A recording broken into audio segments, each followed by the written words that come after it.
हरे कृष्णा। पौराणिक और शिक्षाप्रद कथाओं के अंतर्गत आज हम चर्चा करेंगे महर्षि दधीची की कि देवताओं के प्राणों की रक्षा के लिए कैसे उन्होंने किया था अपनी अस्थियों का दान। कथा इस प्रकार से हमें सुनने को पढ़ने को मिलती है कि एक बार देवराज इंद्र के मन में अभिमान पैदा हो गया, जिसके फलस्वरूप उसने देवगुरु बृहस्पति का अपमान कर दिया। उसके आचरण से शुद्ध होकर देवगुरु इंद्रपुरी छोड़कर अपने आश्रम में चले गए। बाद में जब इंद्र को अपनी भूल का आभास हुआ तो वह बहुत पछताया, क्योंकि अकेले देवगुरु बृहस्पति ही ऐसे व्यक्ति थे जिनके कारण देवता दैत्यों के कोप से बचे रहते थे। पश्चाताप करते हुए इंद्र देवगुरु को मनाने के लिए उनके आश्रम में पहुंचा। उसने हाथ जोड़कर देवगुरु को प्रणाम किया और कहा, आचार्य, मुझसे बहुत बड़ा पाप हो गया था। उस समय क्रोध में भरकर मैंने आपके लिए जो अनुचित शब्द कहे थे, मैं उनके लिए आपसे क्षमा मांगता हूँ। आप देवों के कल्याण के लिए पुनः इंद्रपुरी लौट चलिए। हम सारे देव मिलकर आपकी भली भांति सेवा करेंगे। इंद्र का शेष वाक्य अभी पूरा भी नहीं हुआ था कि देवगुरु अपने तपोबल से अदृश्य हो गए।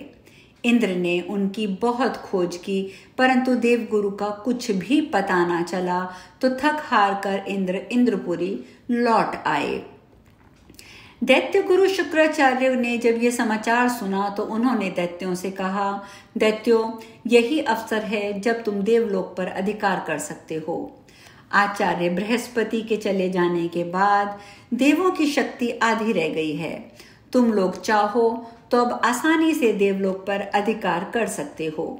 उचित अवसर देखकर दैत्यों ने अमरावती को चारों ओर से घेर लिया और चारों ओर मारकाट मचा दी। इंद्र किसी तरह अपनी जान बचाकर वहां से भाग निकले और पितामह ब्रह्मा की शरण में पहुंच गए और करबद्ध होकर हाथ जोड़कर ब्रह्मा जी से बोले, पितामह, देवताओं की रक्षा कीजिए। दैत्यों ने अचानक हमला करके अमरावती में मारकाट मचा दी है। वे चुन चुन कर देव योद्धाओं का वध कर रहे हैं। मैं किसी तरह जान बचाकर यहाँ पहुंचा हूँ। पितामह ब्रह्मा आचार्य बृहस्पति के देवलोक छोड़ जाने की बात सुन चुके थे। बोले, ये सब तुम्हारे अहंकार के कारण हुआ है देवराज। अब भी यदि तुम आचार्य बृहस्पति को मना सको तो उन्हें देवलोक में ले आओ, तो वे दैत्यों पर विजय प्राप्त करने का तुम्हें कोई न कोई उपाय अवश्य बताएंगे। इंद्र ने कहा, मैं अपनी भूल पर बहुत पश्चाताप कर रहा हूँ, उन्हें बहुत खोज रहा हूँ पितामह, किंतु मैं उन्हें नहीं देख पा रहा। मेरे देखते देखते ही वे अपने तपो बल से अदृश्य हो गए थे। आचार्य तुमसे कुपित हैं इंद्र, ब्रह्मा जी ने कहा। जब तक तुम अपनी आराधना करके उन्हें स्वयं सम्मान पूर्वक देवलोक नहीं लेके जाओगे, वे वहां नहीं आएंगे। फिर क्या किया जाए पितामह? आचार्य का कुछ पता ठिकाना भी तो नहीं है हमारे पास। उन्हें खोजने में कितना समय लगेगा? तब तक तो दैत्य संपूर्ण अमरावती को जलाकर राख कर देंगे। इंद्र की बात सुनकर ब्रह्मा जी ने अपने नेत्र बंद कर लिए। वे चिंतन में डूब गए। कुछ देर बाद उन्होंने अपने नेत्र खोले और इंद्र से कहा, इंद्र, इस समय भूमंडल में सिर्फ एक ही व्यक्ति है जो तुम्हें इस आपदा से मुक्ति दिला सकता है, और वह है महर्षि त्वष्टा का महाज्ञानी पुत्र विश्वरूप। अगर तुम उसे अपना पुरोहित नियुक्त कर लो तो वह तुम्हें इस संकट से मुक्त करा देगा। ब्रह्मा जी ने उपाय बता दिया। पितामह का परामर्श मानकर देवराज इंद्र महर्षि विश्वरूप के पास पहुंचे। विश्वरूप के 3 मुख थे। पहले मुख से वह सोमवल्ली लता का रस निकालकर यज्ञ करते समय पीते थे, दूसरे मुख से मदिरा पान करते हुए और तीसरे मुख से अन्न आदि भोजन का आहार करते थे। इंद्र ने उन्हें प्रणाम किया। महर्षि ने पूछा, आज कैसे आगमन हुआ देवराज? आप किस विपत्ति में फंस गए हैं? आपने ठीक ही अनुमान लगाया है मुनिश्रेष्ठ, मैं विपत्ति में ही हूँ, क्योंकि देवों पर बहुत बड़ी विपत्ति आ गई है, इंद्र ने कहा। उन्होंने बताया कि दैत्यों ने अमरावती को घेर रखा है, चारों ओर त्राही त्राही मची हुई है। विश्वरूप मुस्कुराए और बोले, तो देवों और दैत्यों का ये तो पुराना झगड़ा है। देवराज, दोनों ही महर्षि कश्यप की संतानें हैं, इसलिए कोई एक दूसरे से छोटा नहीं बनना चाहता। तुम्हारे इस झगड़े में मैं क्या कर सकता हूँ?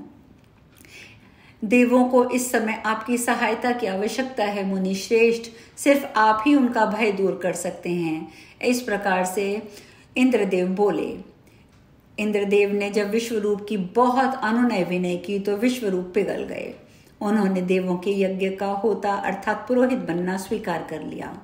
वे बोले, देवों की दुर्दशा देखकर मैंने आपके यज्ञ का होता बनना स्वीकार किया है देवराज। तत्पश्चात उन्होंने देवराज को नारायण कवच प्रदान करते हुए कहा कि ये कवच ले जाओ देवराज। दैत्यों से युद्ध करते समय यह ना सिर्फ तुम्हारी रक्षा करेगा बल्कि तुम्हें विजयश्री भी प्रदान करेगा। विश्वरूप ने नारायण कवच प्राप्त करके देवराज इंद्रपुरी आए। उनके वहां पहुंचने से देवों में नए उत्साह का संचरण हो गया। पूरी शक्ति के साथ वे दैत्यों पर कूद पड़े। अत्यंत भयंकर युद्ध हुआ। इस बार इंद्र के पास नारायण कवच होने के कारण दैत्य मैदान में ठहर नहीं सके। वे पराजित होकर भाग खड़े हुए और विजयश्री देवताओं के हाथ लगी। युद्ध समाप्त होने पर देवता विश्वरूप का आभार प्रकट करने के लिए उनके पास पहुंचे और बोले कि आपकी कृपा से हमने दैत्यों पर विजय प्राप्त कर ली है मुनिवर। अब हम एक यज्ञ करना चाहते हैं जिसके फलस्वरूप देवलोक हमेशा के लिए दैत्यों के भय से मुक्त हो जाए, और आप हमें वचन दे चुके हैं कि आप उस यज्ञ के होता होंगे, तो कृपया करके आप हमारे साथ चलिए। देवराज के अनुरोध पर विश्वरूप अमरावती पहुंचे। उन्होंने यज्ञ में आहुतियां डालनी आरंभ की। उसी समय एक दैत्य ब्राह्मण का वेश धारण करके महर्षि विश्वरूप के पास बैठ गया। उसने धीरे से महर्षि विश्वरूप से कहा, महर्षि, देवताओं का पक्ष लेकर आप जो ये यज्ञ दैत्यों के विनाश के लिए कर रहे हैं, ये उचित नहीं है। विश्वरूप ने पूछा, क्यों उचित नहीं है? तो वह दैत्य बोला, इसलिए उचित नहीं है कि एक देव और दैत्य दोनों ही एक ही पिता की संतानें हैं। आप भूल रहे हैं, स्वयं आपकी माताजी दैत्य परिवार से हैं। क्या आप चाहेंगे कि आपका मातृकुल हमेशा के लिए नष्ट हो जाए? बात विश्वरूप के समझ में आ गई। उन्होंने आहुतियां डालते समय देवों के साथ साथ दैत्यों का लाभ लेना भी आरंभ कर दिया। यज्ञ समाप्त हुआ, लेकिन उसका कोई भी लाभ देवों को ना मिल सका। इस पर देवराज इंद्र ने विश्वरूप से कहा, मुनिवर, इतने बड़े यज्ञ का कोई अच्छा सुफल नहीं मिला। देवताओं की शक्ति में किंचित भी बदलाव नहीं आया। वे तो जैसे पहले थे वैसे ही अभी भी हैं। तभी इंद्र का एक गुप्तचर उनके पास पहुंचा और उसने कहा, यज्ञ का सुफल फल कैसे मिलता मुनिवर? मुनिवर देवों के साथ साथ दैत्यों को भी तो आहुतियां देते रहे। यह यज्ञ का जितना लाभ देवों को मिलना था उतना ही दैत्यों को भी मिला है। गुप्तचर के मुख से ये बात सुनकर इंद्र गुस्से से भर उठे। उन्होंने तलवार निकाल ली और ऋषि विश्वरूप पर झपटे। ढोंगी ऋषि, तूने देवों के साथ विश्वासघात किया है। यज्ञ देवों ने करवाया और तू आहुतियां अपने मातृकुल के लोगों को देता रहा। अब मैं तुझे जीवित नहीं छोड़ूंगा। और ऐसा कहते हुए एक ही बार से विश्वरूप के सिर के 3 टुकड़े कर दिए। इंद्र द्वारा एक ब्राह्मण की यज्ञ स्थल पर हत्या की जाने से सर्वज्ञ निंदा होने लगी। देवों के साथ साथ ऋषि मुनि और ब्राह्मण भी उसे धिक्कारने लगे। इंद्र, तू हत्यारा है, तूने ब्रह्म हत्या की है। तेरे जैसे व्यक्ति को इंद्र पद पर बने रहने का कोई अधिकार नहीं है। तेरे लिए यही उचित है कि किसी कुएं या बावली में कूदकर अपने प्राणों का विसर्जन कर डाल, आदि आदि। नित्य प्रति की धिक्कार और प्रताड़ना सुनकर इंद्र दुखी रहने लगा। उधर यह समाचार महर्षि त्वष्टा तक पहुंचा तो वे बेहद क्रोधित हुए। गुस्से से दहाड़ते हुए बोले कि इंद्र की ऐसी हिम्मत हुई कि वह मेरे पुत्र का वध करके इंद्रासन पर बैठा रहे। मैं उसे मिट्टी में मिला दूंगा। मेरे पुत्र की हत्या करने का परिणाम उसे भोगना ही पड़ेगा। त्वष्टा उसी दिन यज्ञ करने के लिए बैठ गया। यज्ञ की समाप्ति पर यज्ञ वेदी से एक पर्वत के समान आकार वाला दैत्य प्रकट हुआ। उसके एक हाथ में गदा, दूसरे में शंख। उसने झुक कर ऋषि को प्रणाम किया और ऋषि ने उसका नाम रखा वृत्रासुर। वृत्रासुर, तुम तत्काल अमरावती जाओ और कपटी इंद्र के साथ साथ समस्त देवताओं का विनाश कर दो। महर्षि त्वष्टा के क्रोध से कांपते हुए ये आदेश दिया था। त्वष्टा का आदेश पाते ही वृत्रासुर वायु योग से देवलोक की ओर उड़ चला। वृत्रासुर ने अमरावती में पहुंचकर देवों का विध्वंस करना शुरू कर दिया। जो भी सामने आता वह निसंकोच होकर उसका वध कर डालता। उसने अमरावती में ऐसा कोहराम मचाया कि देवता त्राही त्राही कर उठे। इंद्र अपने ऐरावत पर चढ़कर उसके सामने पहुंचा तो उस पर वज्र का प्रहार किया, किंतु वृत्रासुर ने एक झटके में वज्र छीनकर दूर फेंक दिया। इस पर इंद्र उस पर आग्नेयास्त्र का आक्रमण किया, किंतु उसका भी तनिक असर नहीं हुआ। किसी खिलौने की तरह उसने इंद्र के हाथ से धनुष छीन लिया और उसे तोड़कर एक और फेंक दिया। फिर वह अपना भयंकर मुख लेकर खोलकर इंद्र को खाने के लिए उसकी ओर झपटा। ये देखकर इंद्र भयभीत हो गया और ऐरावत से कूदकर अपनी जान बचाने के लिए भाग निकला। पीछे वृत्रासुर अपने भयंकर अट्ठासों से अमरावती को गुंजाता रहा। देवराज भागकर सीधे पहुंचे विष्णु लोक में भगवान विष्णु के पास। रक्षा कीजिए, देव देवताओं को बचाइए, उसने आर्त स्वर में भगवान से विनती की। देवों को वृत्रासुर के कोप से बचाइए, अन्यथा समस्त देव जाति का विनाश हो जाएगा। यह सुनकर भगवान विष्णु ने भी उसे धिक्कारा और कहा कि इंद्र, एक ब्राह्मण, और वो भी ऐसा जो तुम्हारे यज्ञ का संचालन कर रहा था, उसका यज्ञ स्थल पर वध करके तुमने समस्त देव जाति को कलंकित किया है। तुम अक्षम्य अपराध किए बैठे हो। महर्षि त्वष्टा ने तुम्हारे लिए उचित दंड का निर्णय लिया है। मुझे अपने कृत्य पर बहुत पश्चाताप है प्रभो। मैं उस समय क्रोध में अंधा हो रहा था, इसीलिए ब्रह्म हत्या जैसा मैं पाप कर बैठा। मुझे क्षमा कर दीजिए, क्षमा कर दीजिए, मुझे उस महाभयंकर दैत्य से मुक्ति दिलाइए। इंद्र ने शर्मिंदगी से भरे हुए स्वर में ये सब बातें बोली। भगवान हरि बोले, देवेंद्र, इस समय तो मैं क्या, भगवान शिव अथवा ब्रह्मा जी भी तुम्हारी रक्षा नहीं कर सकते। तुम्हारी रक्षा तो पृथ्वी पर एक ही व्यक्ति कर सकता है, और वो है महर्षि दधीचि। विष्णु बोले सिर्फ वही तुम्हारी रक्षा कर सकते हैं। तुम उनके आश्रम में जाओ, उन्हें प्रसन्न करके उनके शरीर की हड्डियां प्राप्त कर लो। फिर उन हड्डियों से वज्र बनाकर तुम वृत्रासुर से युद्ध करोगे, तभी तुम्हें सिर्फ विजयश्री मिलेगी। भगवान विष्णु का परामर्श मानकर इंद्र दधीचि के आश्रम में पहुंचा। महर्षि दधीचि उस समय समाधि लगाए बैठे थे। उनकी कामधेनु उनके निकट खड़ी थी। इंद्र महर्षि की समाधि भंग होने की प्रतीक्षा में वहीं प्रतीक्षा करने लगा।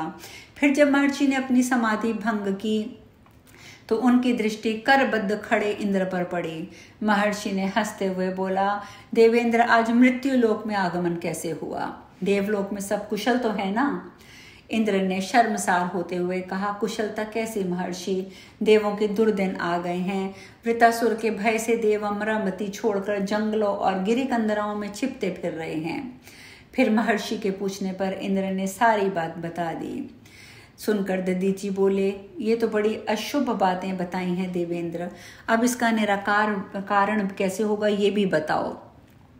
इंद्र बोला, महर्षि, मैं भगवान विष्णु के पास गया था और भगवान विष्णु ने मुझे कहा है कि यदि आप मुझे अपनी हड्डियां दान में दे दें तो मैं उसका वज्र बनाकर वृत्रासुर से युद्ध करके उसे मार सकता हूँ, अन्यथा नहीं। तो हे ऋषि श्रेष्ठ, देवों पर कृपा करके अपनी अस्थियों का दान दीजिए। देवेंद्र, महर्षि दधीचि बोले, यदि मेरी अस्थियों से मानव और देव जाति का कुछ भी हित होता है तो मैं सहर्ष अपनी अस्थियों का दान देने के लिए तैयार हूँ। तत्पश्चात अपने शरीर पर मिष्ठान का लेपन लेकर महर्षि समाधिस्थ होकर बैठ गए। कामधेनु ने उनके शरीर को चाटना आरंभ कर दिया। कुछ ही देर में महर्षि के शरीर की त्वचा, मांस और मज्जा उनके शरीर से विलग हो गया। मानव देह के स्थान पर सिर्फ उनकी अस्थियां ही शेष रह गईं। इंद्र ने उन अस्थियों को श्रद्धापूर्वक नमन किया और उन्हें ले जाकर उन हड्डियों से तेजवान नामक वज्र बनाया। तत्पश्चात उस वज्र के बल पर उसने वृत्रासुर को ललकारा दोनों के मध्य भयंकर युद्ध हुआ, लेकिन वृत्रासुर तेजवान वज्र के प्रहार के आगे टिक न सका। इंद्र के वज्र के प्रहार से उसका वध हुआ। देवता उसके भय से मुक्त हुए।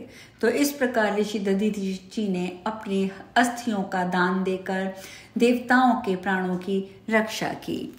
अब हम इस कथा में यहीं विश्राम लेंगे। कल नई कथा के साथ मिलेंगे। हरे कृष्णा।